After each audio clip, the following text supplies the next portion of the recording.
Good afternoon, good afternoon, good afternoon. This is How Goes the Hour with the NAACP Maryland State Conference. This is Willie Flowers talking to you.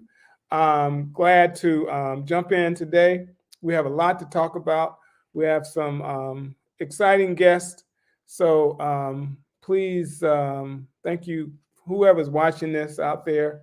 I know that there are 1,000 things going on in wherever you are, whether you were talking about the international crisis, the national crisis with gas, whether we're talking about whatever's going on in your given state or jurisdiction, there's a lot going on. I want to open up real quick with just some exciting news because the Juneteenth season added something spectacular to to America, but more particularly to Black African people to understand that history, but to take a different position because I take a whole different role on the Juneteenth reality than most people because we celebrate the past, we look to the past, but we can't be consumed by the past. We have to look at the liberation themes in all that we do, and quite frankly, what we have experienced in this country, starts with Mother Africa, starts with the reality that that continent meant so much to the world and has meant so much to the world.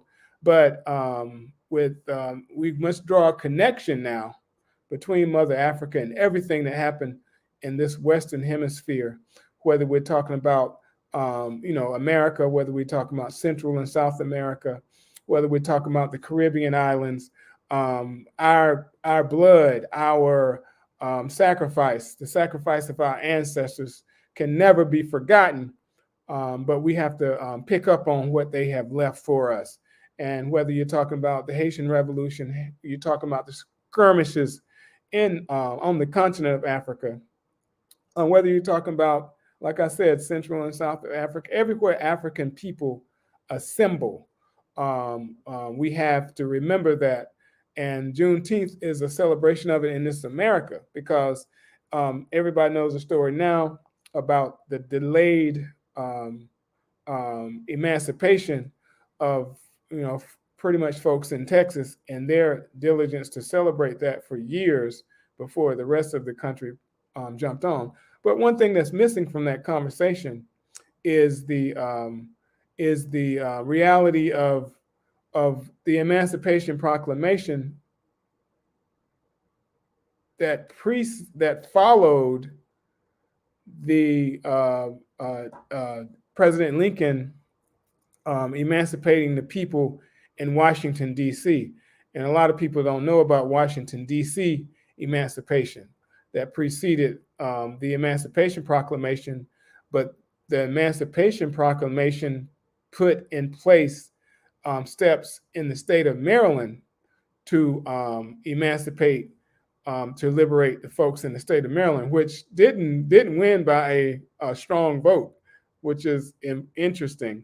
And that day is November 1st, I think.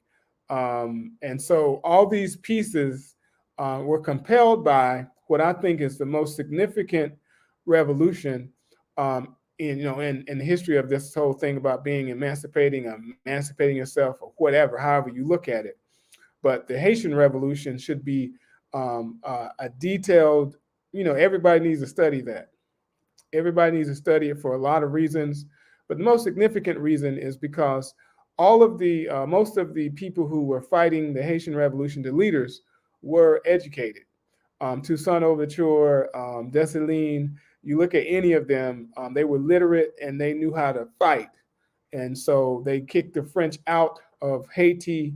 Unfortunately, they made a deal to give reparations to that country so they could pay back the owners. And it basically crippled and destroyed Haiti. In addition to that, America made a dirty deal with France. And the history has recorded that the Louisiana Purchase was the biggest, cheapest land deal. But they don't tell you that the reason that France had to sell off Louisiana, which is at the time everything west of the Mississippi out to California, it didn't include Texas, But the point is, the reason they had to give up that land was because France couldn't conquer it because they had been they fell for the okie doke in Haiti.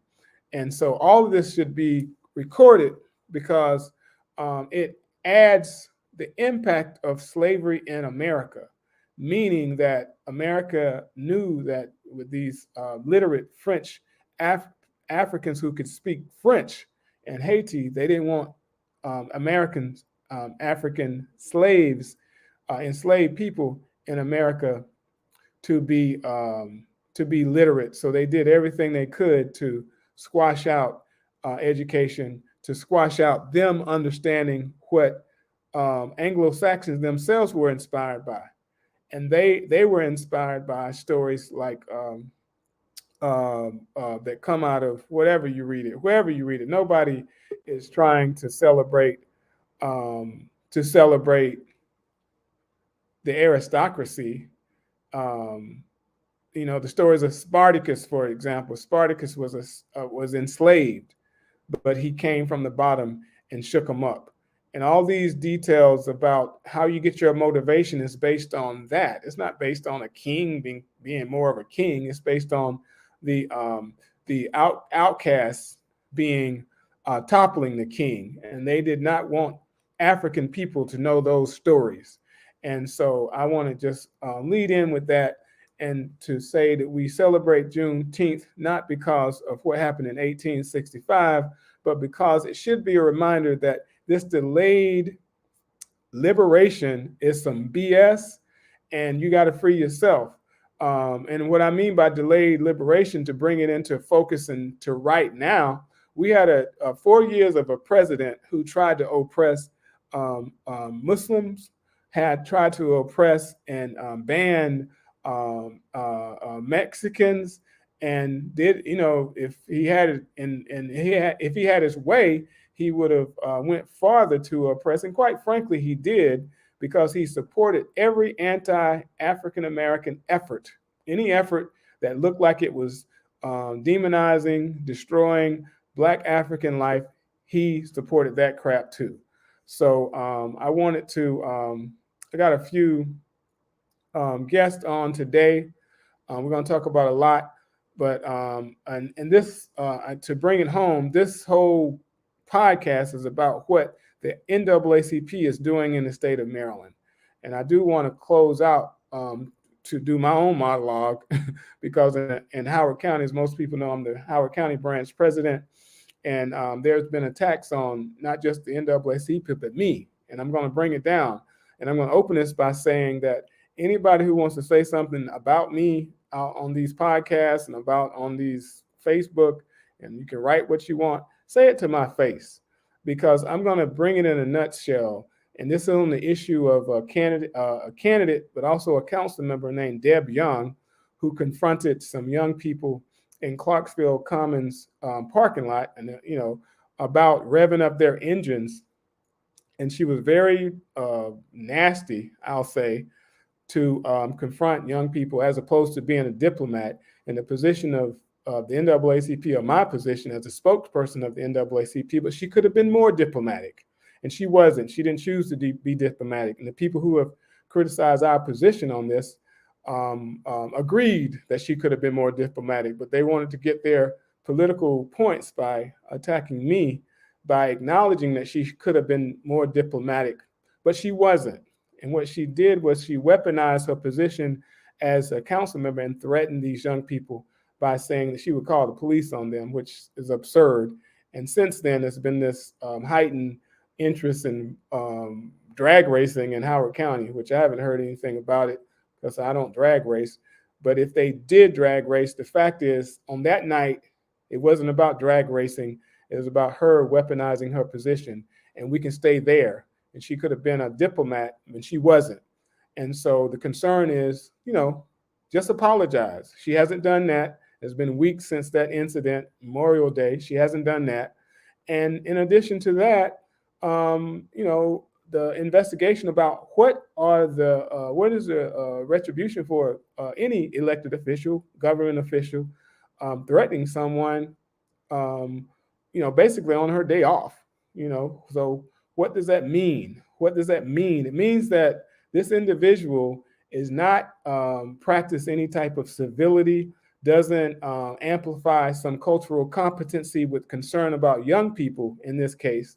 And I don't care what race they are or what their ethnic background is, but for an adult to confront young people and threaten them for revving up an engine in a parking lot, and then, like I said, can someone drag race in a parking lot? Seriously? So, to anyone who wants to make her into this saint, which she's not, who wants to make her into someone innocent, which she is not in this case, because we're talking about her job as an elected official, then, like I said, if you got something to say it to my face. And so, more importantly, the criticism was we should be concerned, and basically they accused us, the NAACP. Unfortunately, there was a situation where a young man, a gentleman, was killed, and near Mount Hebron High School, which is in Ellicott City. He was hit by a car, a hit and run situation, and they try to say that we should be focused on that and not focus on the fact that young people were threatened by a council member. And that's, I'll leave it at that. But again, as always, the focus and the goal of the NAACP is to bring the issue to fore and to give voice to people who are attacked. The family of the young man contacted me, and I had to respond. And had I not been responding, I would have been criticized for not responding. So the best response is to support the family in that situation. And speaking of that, we got the unfortunate news this week. Actually, I was at the trial of the young man who was hit and punched by a school security officer at Howard High School. And we jumped on that case when it happened, because it was filmed. For those who don't know, it was filmed by a young person, and we made it an issue and stayed on top of the issue until the final criminal case, because the family has options of a civil case, but the school security officer was found not guilty. It doesn't mean that he did something wrong, because everyone who testified from his side said that they would not have punched the young man. And the director of security of the Howard County Public Schools explained that he wasn't trained to do that. So all that said, it's unfortunate that he was acquitted, because it would have sent a message to others. But it's our job to stay on top of this and any other situation where young people are being abused, where young people are being accused of doing stuff that is, not even against the law. But the point is that we should create an environment, and the NAACP is about environment of enriching young people, embracing young people, and not castigating them. So I wanted to open that up with my brief monologue as the state conference president, but also as the Howard County branch president, so that we can clear the air. And I'm an AME. I grew up in AME, but I also grew up on a street called Jump Street. So if you want to criticize me or the NAACP, I just ask you to say it to my face, because I will say it to yours. So I want that message to go out.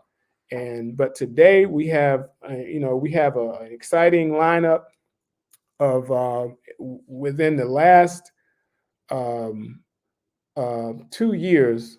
The NAACP of the state of Maryland has had the opportunity to embrace a new branch, and a situation that nobody ever saw coming. I know I didn't see it coming, but the reality of, if anybody knows about the state of Maryland, one of the farthest reaching counties in the state of Maryland is Garrett County to the west. Then you get down to Worcester County to the east, but Garrett County is to the west. And Garrett County, not of my making, they started a process of chartering a branch in 2020, in the middle of all this. So I don't want to say that it wouldn't have happened without what happened in 2020, but I am happy to say that it did happen. And there's a new branch there, and I'm going to introduce the branch president. And I'm also going to introduce kind of one of the leaders in the center of everything that goes on in Western Maryland, President Tiffany Tiffany Fisher, and I'm going to bring them on now. We have 3 branch presidents, and this has never happened, so this is historic for everybody. So I'm going to pull them on. I'm going to hit Tiffany Fisher, and then Daphne, and then Fred. Let me see what I got here. How do I get Fred? All right, here's Fred Chavis, not to get mixed up with Ben Chavis. But I want to introduce everybody here, and I'm very, when I do this stuff, I'm very proud because this entire podcast is about debunking the statement that everybody said the NAACP don't do nothing. So I'm happy to introduce folks who are doing stuff consistently, and they're doing it in the roughest part of the state. They don't get no support from the outside. They are really building a grassroots movement in their given counties. And on the stage, we have not just Washington County, but Allegheny County and also Garrett County. And so I'm going to introduce you in that order because to make it easier for myself, when I go to Western Howard County, the first place I go is Washington County. So I want to introduce President Fred Chavis. Yeah, peace and love, everybody. Do you want me to go into my breakdown of our branch and updates? Well, just introduce yourself, man. Okay, well, right on. Fred Chavis, I'm president of the Washington County NAACP. Also, big educator out here in the community, former educator, but I work with the youth quite a bit. Boots on the ground. I believe in being in the trenches. And I'm happy to be here. Also happy to be a part of our Western Maryland United, which was a dream that we had that has been absolutely manifesting out here in Western Maryland as we build up the new guard. So happy to be here. Looking forward to answering some questions and getting into some good discussion. All right. That's Fred Chavis. He's being a little shy. I don't know how he's being shy because he's also working to, because of his education experience about his local county, he decided to run for Board of Education. And that's very significant. It's important overall because of the attacks on education by conservatives who don't care about educating, advancing equity. I'll just say that to not sound like I'm mad. But the point is, he has made a decision to run for public office, and that's huge. He is has a family. Him and his wife are doing the work on the ground, and all that should be considered in what he's doing because it's hard work to be worried about other folks' problems when you also trying to build a family and grow. And so I want to acknowledge him for that. He's trying to be, I don't know where side of the political aisle he's from, but he's trying to be bashful and all that. So I had to pump him up. But the thing is, he has already built connections that are relevant for the long-term success of not only that Washington County, but also for the branch there. And he's made connections with his given home church. If you have to correct me, but the church is at the center of everything they do with the branch and his campaign, if I'm not correct. And he's also the leader of a 501c3 there. So all these things are significant to me because when people do that kind of work, they take on this, I won't say this interest in public office because they have the tentacles of that. And he's the type of individual, it doesn't matter if he win or lose, he's going to still be working in the community. So I want to acknowledge that and just say that we should embrace this type of action. And I'm very proud that he's doing the work he's doing. Did I get it? No, absolutely not. I appreciate it. Like I said, I thought it was just going to be one of those small intros. So I was like, all right, I'm going to keep it brief for right now. But no, I'm ready to definitely talk about some things because the more work you do, the more entrenched you do get into the community. And then you also start recognizing what needs to change and, what we need to go after. So I'm ready to get into this for sure. And I do appreciate your support. He's not a one-shot pony. What they say, one-trick pony either. So, and that's good because when the haters come at you, they don't know how to come. You know what I'm saying? So when you got several things going on, the haters all they can do is hate. They got one job, and that job don't work on people who are really doing the work. So Right on. I want to commend you for everything that you're doing, man. And he didn't mention that he's also a track coach. So that's the other piece. That endurance, you're gonna need it. Oh yeah, big on athletics, man. So All I right. got wear multiple hats. All right, we got President Tiffany Fisher in the house. You want to introduce yourself, ma'am? Yes, my name is Tiffany Fisher. I'm the president of the Allegheny County NAACP. I'm also a member of the Maryland State Conference. I'm the executive member at large and the unofficial guide for the NAACPs up here in Western Maryland. I wear several hats in the community, and I'm excited to talk about all the great stuff we've been able to accomplish collectively and individually here in Western Maryland. This happened. Me and Fred and Daphne has joined us. This was a vision and a mission, and me and Fred spent many hours praying over the direction we were going. We started first, both being vice presidents, and saw that there needed to be a change in the community as a whole, and realized that the connection between the three counties is very deep. So this brainchild of Western Maryland being united in the NAACP started with one conversation with somebody introducing me to Fred and a march that we did in 2020, and has just bloomed into this wonderful chosen family. And so I'm excited to be here and tell you about all the great stuff that we've achieved and the goals that we have moving forward in the Tri-County. And Tiffany trying to be bashful too. I don't know where these folks get this from, but she has been on the front lines for a while. She comes out of a significant family. I can just say she was born in, you can correct me if I'm wrong, but she was born in the AME church. And with that experience being my experience, I know that she was inspired to do some radical stuff from birth, probably. And so she's been keeping that and the significance of that. And I kind of envy her because she's able to do it in the place where she was born. I wasn't able to do a lot of the work where I was born. But the point is that we're still doing the work. And I know I was inspired by Allen and Absalom Jones, Richard Allen and Absalom Jones, just by knowing that they were the first denomination out here in America to pull together Black folks, and the focus on Black uplift is what drives me, you know. So and I get that feeling every time I talk to her. So and she's taken that branch to another level. I tell everybody that the hardest job in the NAACP is that of a branch president, and she's done an excellent job so far in what she's done. So I want to just pump her up too, because that's what it takes sometimes. All right, who we got here? Miss Daphne, you want to introduce yourself?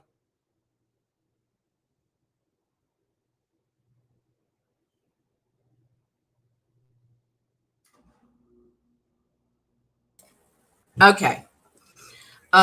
Yeah, I'm the first president of the Garrett County NAACP, and I am very honored and privileged to be in this position, you know, to get this organization going. Our executive committee, oh my gosh, we have great people. I'd be nothing without them. I love them all. Tiffany has provided a lot of leadership, and Fred as well has provided a lot of support for us. You know, Garrett County's a weird place, and we have about, I'd say 110, 115 members, most of whom would be identified as white. However, we're learning. We are learning. And I am proud to say that we have already gotten a scholarship fund in place for students of color for Garrett College. That was a big advance, I think. And tomorrow morning, we will be doing the groundbreaking for the reconstruction of the Bethel AME Church I'm sure Tiffany will be there. I hope Fred will. I don't know. It's a long ways from Washington County. But to me, it is a symbol of being able to work together toward true truth and reconciliation. And I am proud to be part of this. All right, let's get into that, because I know that that's a huge story, and I'm gonna give Tiffany the floor to kind of frame it, because it's both a story about the history of this country. I mean, I open up talking about some of the discontinuity, but this specific story about Bethel hits home because it speaks to this whole thing about the Red Summer. Because there has to be a connection to Red Summer, because during that period of time, it seems like the families were moved out. But at the same time, the story is better captured by someone who is connected to it. So we're going to give President Fisher an opportunity to frame it, and we can discuss it, because there is hope based on this delay of acknowledgement. And quite frankly, this way of, white supremacist actions to get people out of a place, which I find absurd. But I want President Tiffany Fisher to kind of frame it for us. Okay, thank you. My family hails from Frostburg. That's what most people think, but we originally started in Garrett County. So I've been able to track a lot of my roots back. My family has the blessing of having Heidi Gardner, who is our second vice president, to be our family researcher. And so I was able to trace her back to Virginia. And then knowing that I've always been from Garrett County because I had great aunts and uncles that were born there, I was also taught that I shouldn't be in Garrett County. And I shouldn't particularly be in Garrett County after dark. So that was passed down from my great-grandmother's generation to my generation. And although I enjoyed the lakes and going to Swallow Falls, it was known that I should not be, in particularly in Oakland. So in 2019, I was introduced to somebody from Garrett County at a mind, body, and medicine workshop. And she actually told me that the church was there and asked who I was. And I told her I was a Harper and that my family was from Garrett County. And when I usually tell white folks that, they get shocked because there's a very small population there and most of them are transferred. And so in short, I was then introduced to the mayor of Mountain Lake Park, Mr. Don Sensel, and was taken up to visit the grounds where the church was and had the blessing of meeting Mr. Yoder. Mr. Yoder is from the Amish community. And as soon as I got out. Well, back up now. That's okay. where it is now. You got to go back now. You talking All like right. everybody know what you're talking about. All right. So what happened was in Garrett County in Oakland, there was a Black and brown community that was there and was thriving. My great-grandmother came over here and had already had an aunt of her own, Anna Mariah, that was here living in Garrett County. And Anna Mariah actually owned a cottage in Garrett County and a property in Fairmont. So that's to say that these Black women came with money. My great-grandmother, Hattie Harper, was very versed in different skills, but in particular in horses. She had an affection for them and understood blacksmithing. So when she came from Virginia to meet her Aunt Anna Mariah with two other Black women, they came to this community and built a community that had its own church, had its own school. They even had their own little city hall type of environment. And so if you look into the African American newspaper from that time and place, you'll see articles about their church dinners and activities that this community was doing. What I will note also that it was duly noted when my grandmother, after moving, returned to Oakland in the white newspaper. My aunt, Anna Mariah, unfortunately was found dead in her home. There was a big write-up in the newspaper about that. And if you look at the census, you will see that for a short time she identified as a white person, but then you see in the census where it changes over after she was married and she's now identified as Black. So around the time after Anna Mariah passed away, according to the obituary, it says from an angina, but we've done some research that we think that there could have been some foul play. This is when the sundown counties started. And right around that time is when Garrett County started to have an uprise coming across the mountain from West Virginia into Garrett County of KKK action. So you have to understand the dynamics of living in these hills, even where I'm sitting now. You got to talk in years so people can understand this. I'm sorry. This is in the early 20s or? Yes, it's about the mid-20s. Yeah, 1920s. Right. So to understand where we're located, you have to understand that most of us that live here in Allegheny County and some parts of Garrett County can walk to West Virginia.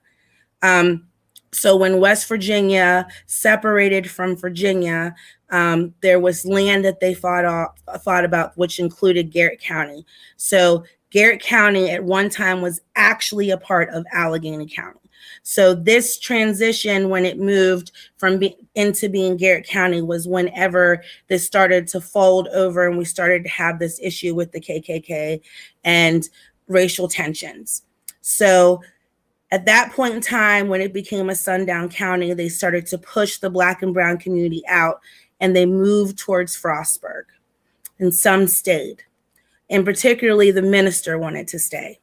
Across the street from this church where it was standing, there was a tree, which is known in the community as being the lynching tree. However, there's no documented history yet of a lynching occurring there. So in the midst of pushing this Black community out, the minister came back to fight for his church, and his last name was Walker. And that family is connected to me because the Fisher and the Walker family married into each other. So I'm related to him also. And he was fighting for him to keep the church. What they did is they came in and said that he didn't pay his taxes to have the church there, and they were going to take that property from him. Now, we all know churches don't pay taxes. Right. So while fighting, the mayor at that point in time had a connection with the Amish community. I believe at one time he's a cousin to them. He said, one of the cousins stepped forward, which was Mr. Yoder's grandfather, and said that we will take care of your church. You're okay. Please don't fight. Don't argue with them, because the minister had a gun and was going to fight for his church. So because the Amish community was so close to the Black and brown community, they actually came from the same place in Virginia. He trusted him. So the Amish community took this building and moved it from the area that it stood on in Oakland, the outside of town, to the Yoder's farm. And they hid it and disguised it as a stable house. Mm-hmm. Yet the Yoder family always knew what went on. They also took the Bible and gave it to another Yoder family member to hold on to this Bible. So fast forward to where I was at before Willie told me to back up.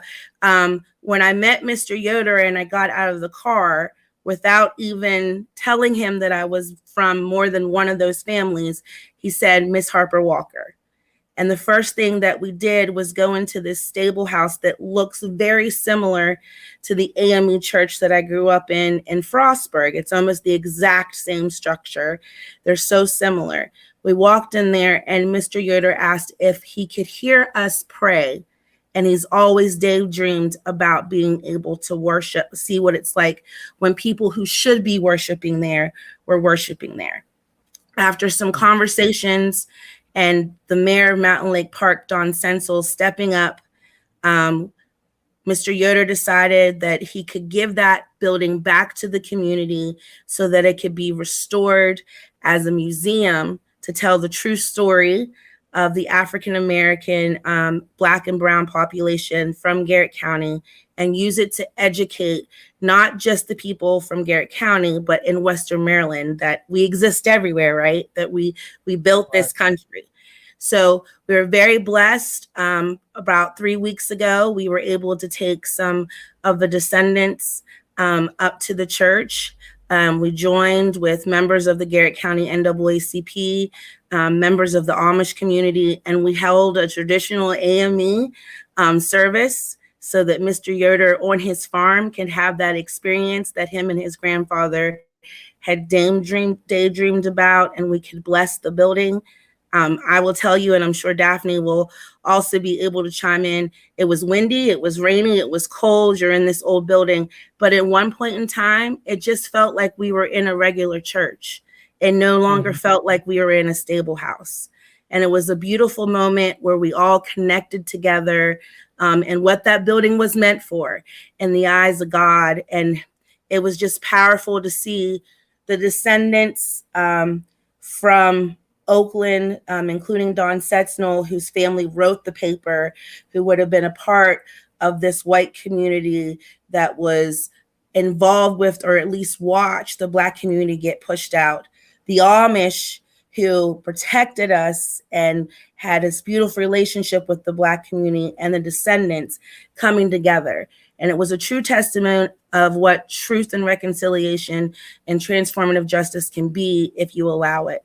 So now we are at the point where we have taken the building down and we are moving it and breaking ground. And the great thing about that is we've reached out to the descendants and asked if they would like to participate in that, so that they can hammer some nails and, be a part of putting the building back together, be a part of that history. So I'm excited about that. I'm so excited.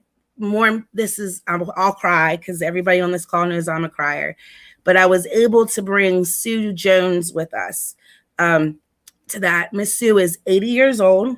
She's the first and only ever Black judge to sit in Allegheny County. And I think that might be true for all of Western Maryland. She was an orphans courts judge, and to have her come and be in that building, she had never been in Garrett County before, because she was told not to go there. Wow. So to have her first experience to be in that church of people coming together, that was an amazing moment that I will hold on to forever. Well, like I said, the goal of trying to back up to understanding the place, the time, all that is important. And in my experience of going there is I went to the original location of the church, and it's called Fifth and High, like High Five, right? Fifth and High Street, right? And I understand, well, I saw the map, there was a cemetery around the church, and that cemetery was gone. So it's like a neighborhood now. So I assume there's still ancestors interred there. But across the street from where the church was is a white cemetery. I have to mention that they told me the only Black person in there was let me back up. The only Black person, African American, a Black African person, is someone who fought on the side of the Confederacy. I'm just gonna sit that right there, which I find it absurd. I'm glad I didn't go out there because I'd have been in jail. But the point is, it was weird to me that they removed the Black cemetery and the Black church and had a white cemetery there. And then the story that you are explaining unfolded afterwards. So it's all kind of, it's a lot of pieces to this. And, we obviously don't have time, but I am happy, and you can explain what's going to happen tomorrow, because this is important for the rest of the world. I guess you or Daphne can explain what tomorrow means. Daphne, do you want me to take it, or you got it? You can take it. I mean, it's closer to your family. Okay. But I have to say, like, I'm 72 years old. And in 1963, I was in the 9th grade and I was in the South. And that was when the schools were forced to desegregate. And that was the beginning of sort of my activist life, because there was one young woman in our classes who was Black and 2 young men. And she sat and cried for the first month or so of school. And I said, I have got to go back there and meet her. And I did. And we sat together until we got out of that school. What did I find out? In German, you say Mensch ist Mensch, human is human. And that was my first real, because I was, like I said, I was in the South. That was my first real movement into trying to be an activist for equity. Have I always been great at it? No. And I'm not supposed to tell anybody this. Willie said, don't tell. But when I had my DNA analyzed, I got down on my knees and I prayed, please, Lord, don't let me be just one thing. Just, I know what this looks like. And so, that's my privilege, really and truly. But when it came back, I had done it through National Geographic, not like Ancestry or anything like that. They were looking at deep genetic heritage. And it turned out that, yes, I was 39% Northwestern European, and I was 33% African. All right. And it wasn't through the slave trade. It appears to be through the Moors who went to Spain. So maybe that gives me at least half a heart for being. Well, we're not saying that Europeans don't have a heart. We're just saying that the Europeans that ran stuff didn't have a heart, and they didn't believe in God and a whole lot of stuff. So I will say that on the record. If you were enslaving people, you were not a Christian. So what about that one? All I can say is we cannot change the past, but we can learn from it and we can build an equitable future. And I pray that I can be part of that building. And now I'm 72, and here I am, the first president of the NAACP in in Sundown County, Garrett County. So we are a case study in the book Sundown Towns. If you want to read that book, it's very interesting. But I will check it out. What's the name of the book? It's called Sundown Towns. Sundown Towns, and you can get it in audio too. So you can run or you can walk or whatever, and you can still go through that book. It's marvelous. Okay, I also understand that Henry Louis Gates, who grew up right in West Virginia, he made reference to Garrett County being a place not to go to in one of his books. Yes, he did. And even in his original book, one of his first books was called Color People, and it's actually about being here and living here. So if you're from here and you're listening to this podcast, you're going to recognize who people are by the stories. So just throwing that out there. But he does talk about not being able to go up past the mill. And for us living here, past the mill would be past Burrell, which is right there in Luke, which is right at the start of Garrett County. And let me put this in context for me, because I'm from Alabama. And they may have been somebody scared to go to some county, but they never told us any stories like these. Not to go somewhere after night and all that, after dark. So, and Alabama's supposed to be one of the worst places after Mississippi. So y'all telling me today that Garrett County had this reputation throughout the history of Maryland. Yeah, it does. Let's go ahead, Tiff. That's okay. I just celebrated a birthday. I'm 42. So I'm an 80s baby. I'm an 80s baby. And I will tell you that my life in my life, there, not just in Garrett County, but in other parts of the borders of Pennsylvania and West Virginia and Allegheny County, we weren't to go there. I say this to people all the time, that we are put in these bubbles. I apologize. My dog's barking. I apologize.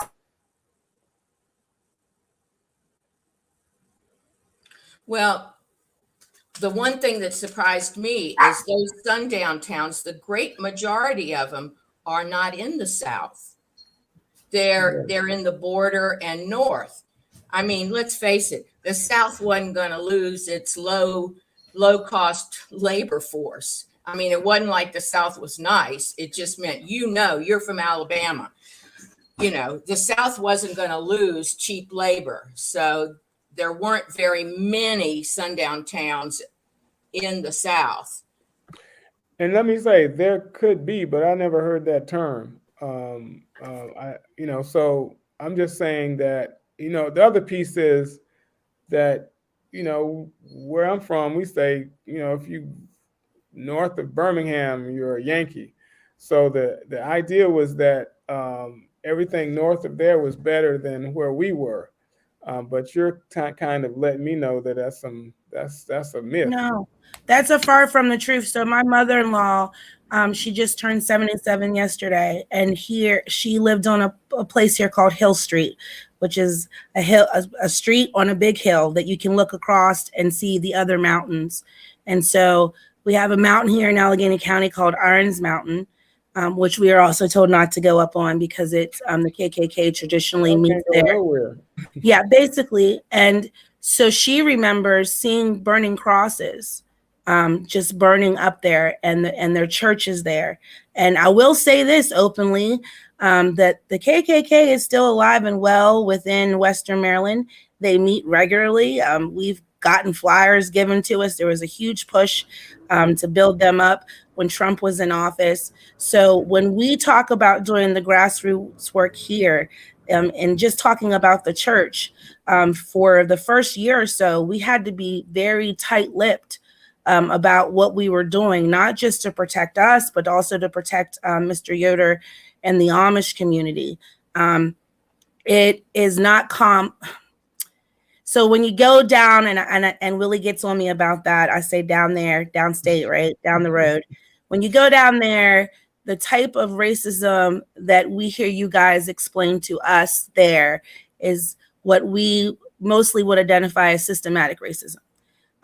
But here and now in Western Maryland, it is nothing for a child to be called a racial slur at school. It is not. It still happens. I step out my door and have people say things.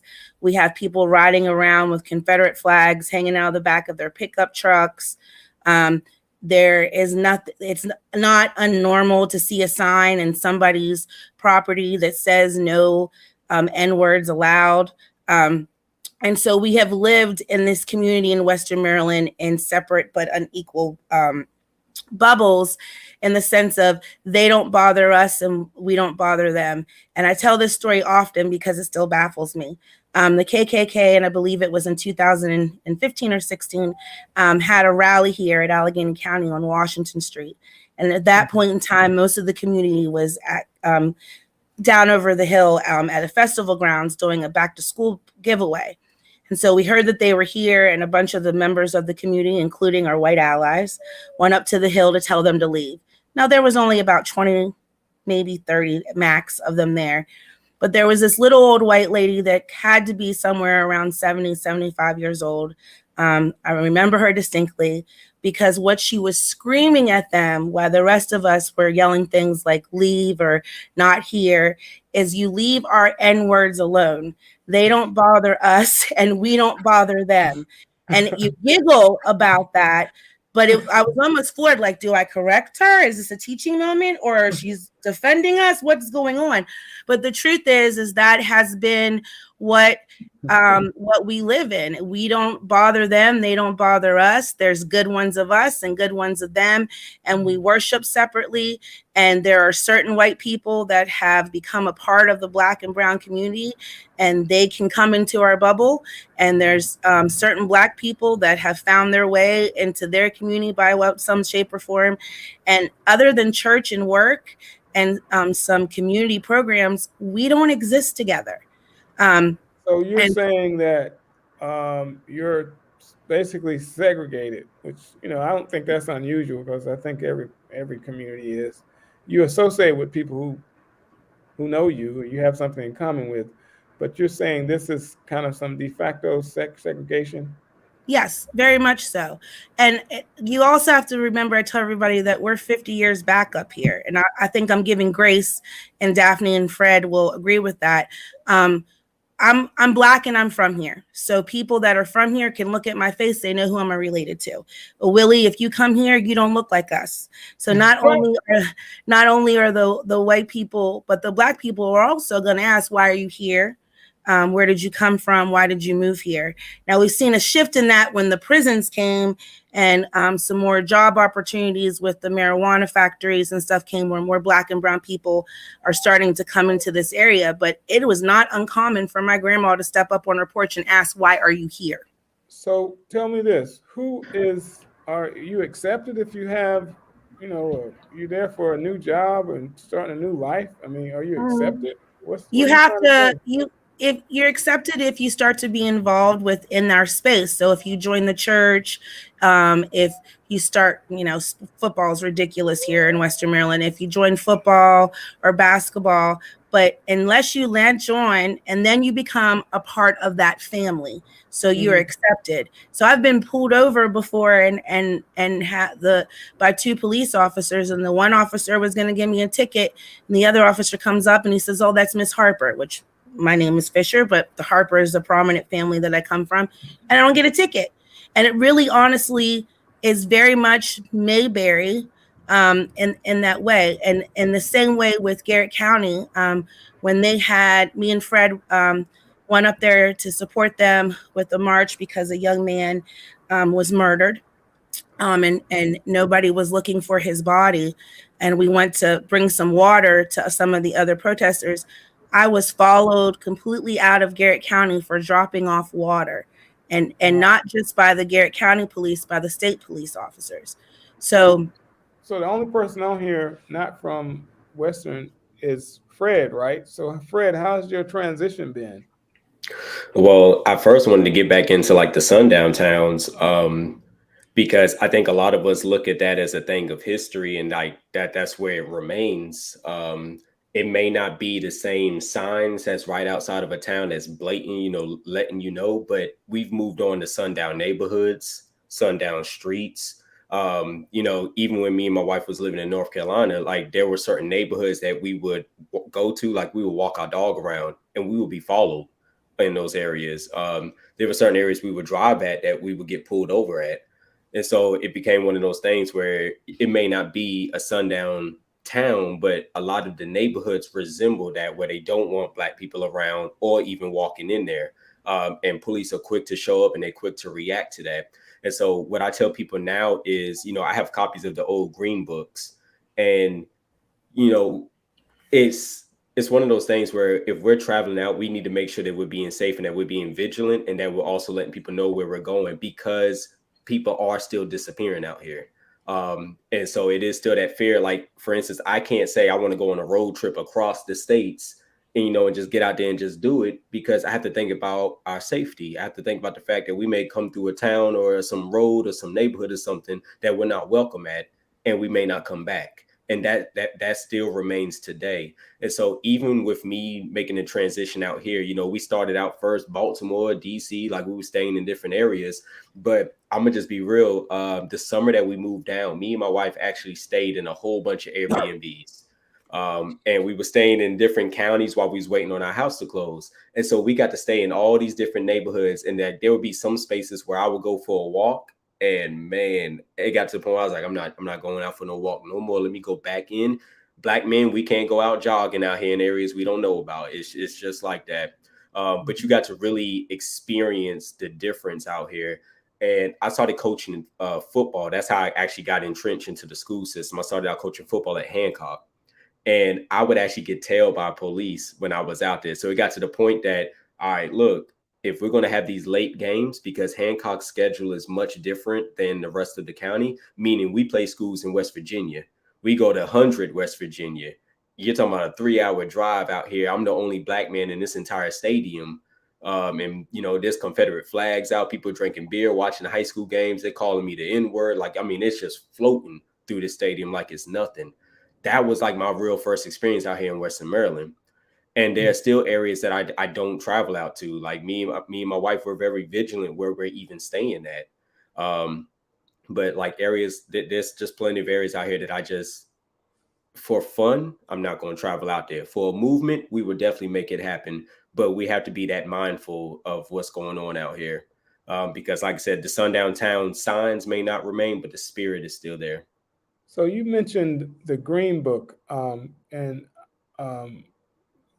that's been kind of something to reflect on. But when I started doing research on it, you know, particularly right here where I live in Howard County, what was revealed was they said in some cases you didn't have a Green Book to show you where to go, but there was a list of places that you didn't go because of this this KKK nonsense and just people who you know, disrespected Black folks. Is that kind of what you learned about it up your way? Yeah, I figured out the areas that I definitely won't go. Like I said, if me and my wife want to go out for a night on the town or something like that, we know exactly where we're going at. We're not going out to any area that we're not familiar with, or we're not going out to any area that we've been warned of. Wow. So it's a bit of both. And it's so funny with like even the Green Book, because, you know, some people who would travel with it, if an officer pulled you over and they saw that you had that Green Book, they would take it, you know what I'm saying? So that they could, you know, go through the areas or whatever, or force you to have to go somewhere that's not going to be safe for you. And so you had all of these different things going on. And like I said, it's just, you have to be safe out here, especially when you get into this work. And this is why I tell people this isn't a trend or a hashtag or something fun to do or temporary. Like this becomes your life's work, literally. And everybody that's close to you is going to be affected by the work that you do. People are going to recognize you. People are going to target you. And you got to be able to take that brunt and still keep moving forward for the people. And so for me, like I said, people out here, they know me, they know the work that I'm doing, but I also recognize those that hate the work that I'm doing, those that want to stop the work that I'm doing. And you got to be able to just continue to go forward with what you're doing and ensuring the safety of not only your community, because people forget that a lot of us have our own families and households that we have to take care of, but they think that, you know, this work is supposed to be just for the community, but you got to take care of your own household as well. Now, I also, and every time I've been there, even though you have all this backdrop, there, I think Tiffany likes to use the word allies. There have always been allies along the way. And what I was exposed to in Allegheny County and Garrett County, for that matter, was the history of the Church of the Brethren. I think I met one of your members who was a Church of the Brethren, but also the Amish and the Quakers are in that area. Y'all have any experience with them and their history of support of basically they were against being with the racists, you know, and to the embrace of Black folks. Y'all have a sustained relationship with any of those areas? Growing up here, I will tell you, the Amish and Mennonite community have also always had a place in the Black community. And particularly in one of the Black neighborhoods in South Cumberland, Mennonites put their first church there. And I can remember fondly, her name was Miss Alma. She's still up and kicking, and I believe she's 92 years old, knocking on the doors and checking on us and creating safe spaces for us. I'll say that when me and Fred do travel and we go to those more secluded parts of the state, that we do have safe houses that have been offered from those communities in case something happens. And Willie's looking confused, but I will tell you, I'm going to explain this to you because it's a real thing. So just 3 weeks ago, all 4 of my tires were slashed. I made a comment at a recent city council meeting this week and just simply asked the question if something was systemic racism, and I've received 3 threats to my life. Now, this is the type of, when we talk about AJ Wright, who is the young man who was murdered in Garrett County, and they refused to look for him, and they staged his death. And it wasn't for Fred, myself, and some folks from our team in Garrett County going up there and forcing the sheriff's department to do anything, and working with his father, they would have never even allowed us to find his body, which was found in a place that supposedly they looked at for 13 hours, only about 200 yards away from the car that they initially had found. So when you talk about doing that and moving, you have to remember what Western Maryland looks like. There are pockets where there is nothing but forests. There are pockets where people have intentionally built their houses in the middle of acreage upon acreage of nothing else. So when you go back into these mountains and these secluded places, no one can find you.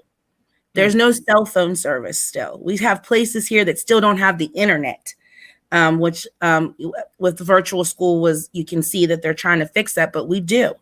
And so, and everybody knows everybody. To a certain extent, we're all connected. So even when you try to be quiet about where you're going, it's going to get out there. So that's when you say the grassroots work. And I keep bringing up where we are as far as our mentality in Western Maryland. There's danger to this work, but there's also joy. And I don't want to spend too much time on the danger, because I fear nothing, because I have God, and I know I have my ancestors watching over me. And if anybody knows my own testimony, I fought last year for 40 days and 14 surgeries to get back, because there was work to be done that I was called to do. So, and I came out the hospital and took my walker and was on the ground running from the day I got home. So I understand the importance of this work. Not just to tell the story of my ancestors, but to also make sure there is a legacy for my children. And that's why our growing theme here in Allegheny County is our history, our story, our legacy. And so there's so much beauty here. One thing we're blessed to have that a lot of people don't is that we can walk down into the Underground Railroad and sit with our ancestors whenever we want. It's right up the hill. We have the blessing of having the oral histories passed down directly from us, and the family connections where I can go and ask questions to.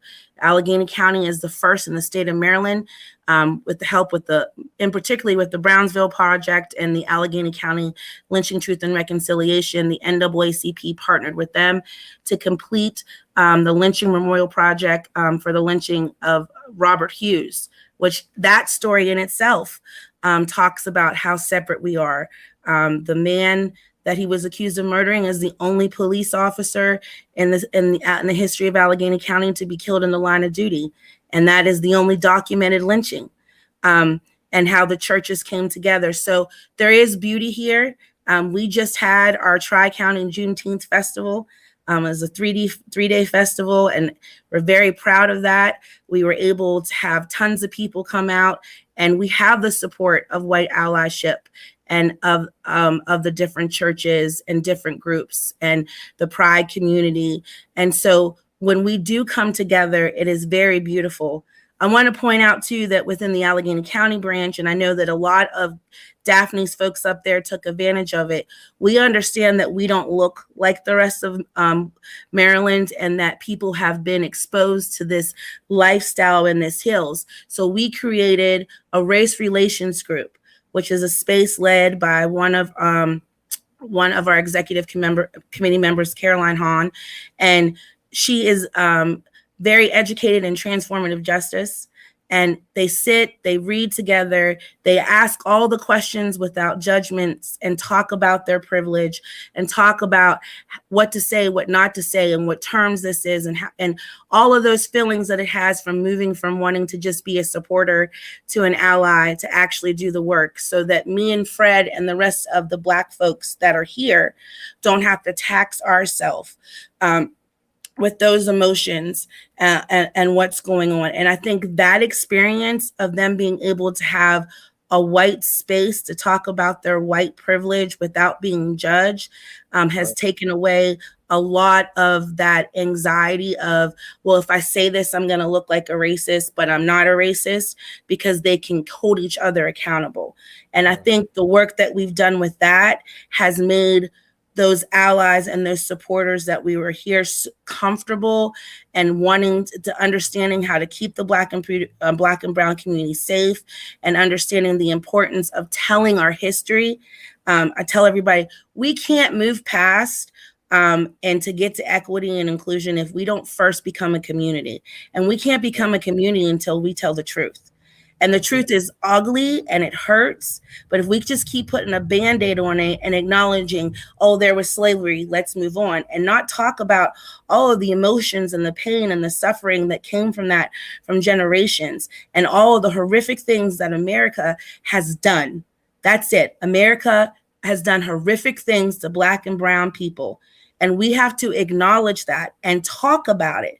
We have to have therapy about that, because there's a generational pain that not only Black people have, but there's a generational pain of white people that have been told not to acknowledge it. So they're carrying around all of this weight of what their ancestors do. And the only thing that they've been taught is to not acknowledge it, and it will go away. And until they acknowledge it and deal with that pain that they have, then we can't get through racism. We can't get through change. And so what we're seeing here in Western Maryland in particularly is that the structures and the history that we have here, they're trying to hide it and make it go away so that they don't have to acknowledge it and talk about it. And particularly these community centers that are in Washington County and Allegheny County that are in former Black schools during segregation. They are trying to whitewash them. We just went to the city council, and Fred's had his own thing in Washington County to take away the story of that building. And although there's a horrible story of that building, of how we had to live separate and equal, there's beauty in how my community came together and took children from the outskirts of Garrett County, West Virginia, throughout Allegheny County, and held them in this neighborhood, sleeping on couches and beds and chairs during the week so their children could be educated, fed them, and there were white people that helped transport them. So I think we have to talk about our history to understand our future, and I think sometimes we drop the ball on that. All right, that's a good place to seal it up. You created several different shows for the rest of our lives. We're gonna stay in touch with y'all. Certainly hope to have you back on again. Y'all young enough to take this thing to another level. So the stories that you have, please document them so we can let the rest of the state know what's happening. And this was a good start to that. I just wanted to have the introduction, but hopefully we can document your success. And tomorrow, what's going to happen tomorrow? Y'all keep talking and y'all ain't talked about that. The groundbreaking ceremony. So we will meet together with the descendants, our folks from Garrett County NAACP, some of the members of the Amish community, and we will break ground at the new site of what will be the African American Bethel AME Church Museum that we will and start to do the work. So we're very excited. If those that are listening are nearby, want to join us, it starts at 9:00. First United Bank has been so gracious to supply a breakfast afterwards so we can get together in community and talk. And I will be speaking and telling the story of my ancestors there. We'll have a minister bless the grounds. And so we're very excited about that. Y'all gonna let us pour libations to the ancestors? Yes, we are. All right, I'll bring the libations. Thank you for calling this meeting. Thank you for calling this meeting, because I feel like this pulls us into the whole state conference. Oh no, y'all been there. Trust me. Tiffany is taking care of that. So so let's make this happen. I'm trying to get up there tomorrow morning by 9:30. Oh. It's at 9:30, right? Yes, it starts at 9:30. Yeah, so I'm gonna do my Hey, best. can I just add one more thing real quick? Go ahead. I know for the sake of time, just 2 minutes, if that's all right. Like I said, I am appreciative of the call and everything like that. Because like I said, when we do this work, we do focus a lot on the systemic pulls on us. But, you know, part of the NAACP work and part of setting up this new guard is also that sometimes we're going to collide with people who look just like us, that are taken from us, that are hurting our community. And I know that Tiffany had mentioned the community centers earlier. We are dealing with principalities. We're dealing with groups and organizations that are taken from our community centers here in Washington County, Robert W. Johnson Community Center to be exact, and going all the way out to Cumberland. And they are hurting what we're trying to build for our youth. And this is something that we also will have to be able to tackle together, is to be able to drive out those who want to exploit and capitalize off of our community rather than trying to embrace the vision of building it up. Because in the end, we're hurting the young people and their exposure and their chances to make it. So we need to look into those centers to see what exactly is going on, who is funneling, who is in control, who is reaching out to the boards. And that's what we need to be looking into, because now it's not the time for us to play games and olive branches and all these different things. If you're hurting the community, then you're against us, and we have to be able to combat that. You need to be exposed. And I'm You happy need to that be y'all are doing exposed. things with these segregated schools, because what happened, I don't know the story about Washington County, but I know in my neighborhood, the school in our neighborhood was totally neglected when the schools integrated. And in Howard County, we have the situation of actually Harriet Tubman High School, which was the only high school built by Howard County. And as soon as they desegregated, they just shut it down. They gave it to the county. It sat there as a storage place for years. And luckily, because of a lot of people working at it, it's going to open up next month as a cultural center, Harriet Tubman Cultural Center. So it's interesting that all this is happening across the country. But if you don't stay on top of it, it won't happen. So I think that we have another show about kind of the rebirth of these spaces, because it is about land. It is about the fact that those locations were selected because they were in neighborhoods. And to take them out of the neighborhood had an impact that we don't discuss, but it did. So I'm proud of the work y'all are doing in all these spaces. And it's I know that this Brownsville project is kind of a part of that, as well as what's happened with Bethel. And I'm just happy for y'all. So keep up the good work.